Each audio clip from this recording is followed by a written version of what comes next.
Hey, what's going on, everybody? I'm Dedan Tolbert, host of the Dedan Tolbert Show, which airs weeknights at 9 o'clock p.m.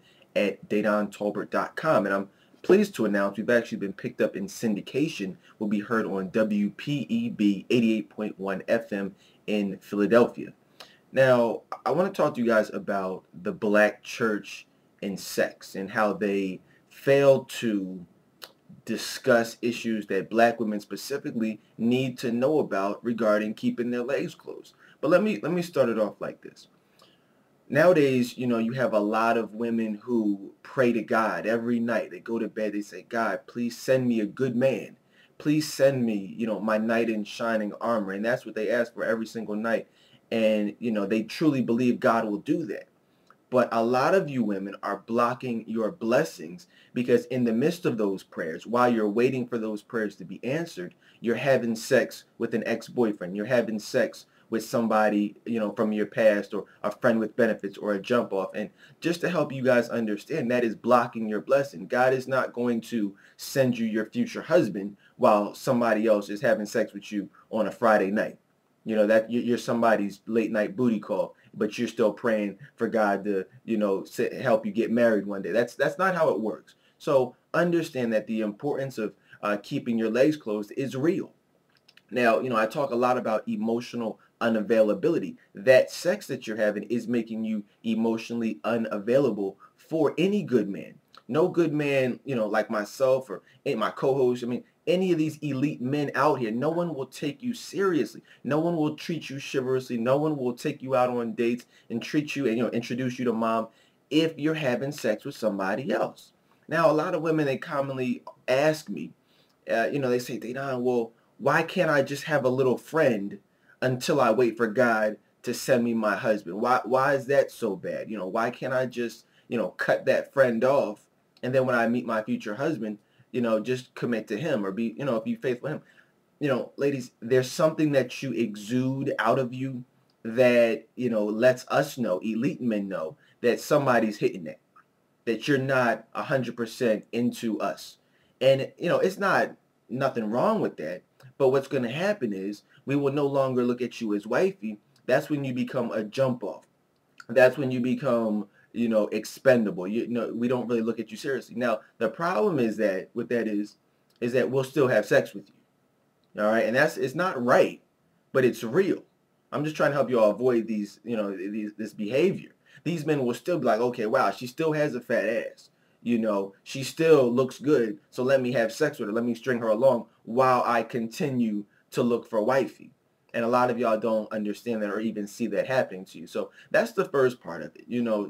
Don't block your blessing. Don't pray for God to send you, your husband, but block that blessing by having sex with somebody who you don't even know his last name, or you don't even care to know his last name.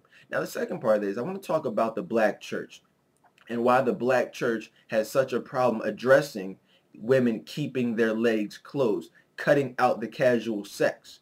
If you go to any church in America, great churches. I'm a Christian. I go to church. I love my pastor, great pastor. But a lot of these churches, most churches, stay away from the casual sex because they don't want to alienate their large female congregation, who most of which are having casual sex. And they know that. They want to keep those tithes coming in. They want to keep the offerings coming in. They don't want to hurt anyone's feelings. So they don't talk about the importance of black women keeping their legs closed. HIV is the number one killer among African American women in this country. Majority of it is because of casual sex. You would think that these black churches would feel the need to talk about it every Sunday because it's the reason why so many black women are single. You know what I mean? You have so many deadbeat dads. STDs are rampant. Abortion is at an all-time high. Teen pregnancy is going crazy. It's all because of casual sex. We'll start seeing more and more of these numbers drop once these black women start keeping their legs closed. That's not what people want to hear. You don't hear Steve Harvey talking about it. You're not going to hear Hill Harper talking about it. You're not going to hear Michael Eric Dyson. You're not going to hear anybody talking about it. You see things like 90 days, wait 90 days and protect yourselves. BET does these specials on wrap it up. Where are the specials on keeping your legs closed?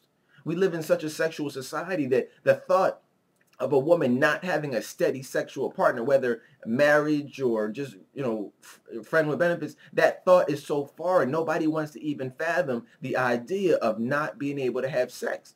Once people start taking sex out of dating and start focusing on really getting to know that person, that's when you'll start seeing a decrease in some of these statistics. And I do blame the Catholic Church, because most black women do go to church, and these pastors are afraid to talk about what's really going on. Don't say strap it up. Don't say protect yourself. Say stop having sex. I talked on last night's show about how the Catholic Church, they don't talk about, protecting yourself. They don't talk about, contraception. They talk about abstinence. I grew up in Catholic church. So, I mean, that's one of the fundamental differences between the black churches, these Baptist churches, and some of these, and the Catholic church. I'm not knocking one or the other, but I'm just saying we need to really preach more of abstinence as opposed to protecting yourselves, because stop keeping your legs closed is going to help black women, eliminate so many of these issues that are prevalent in the black community today. So hopefully I've shed some light on this subject for you, but feel free to let me know what you think. Definitely listen to the Dedan Tolbert Show weeknights at 9 o'clock at DedanTolbert.com. We're actually the winner of the 2010 AAMBC Award for Best Talk Show. So thank you to everyone who voted for me. I appreciate it. Peace.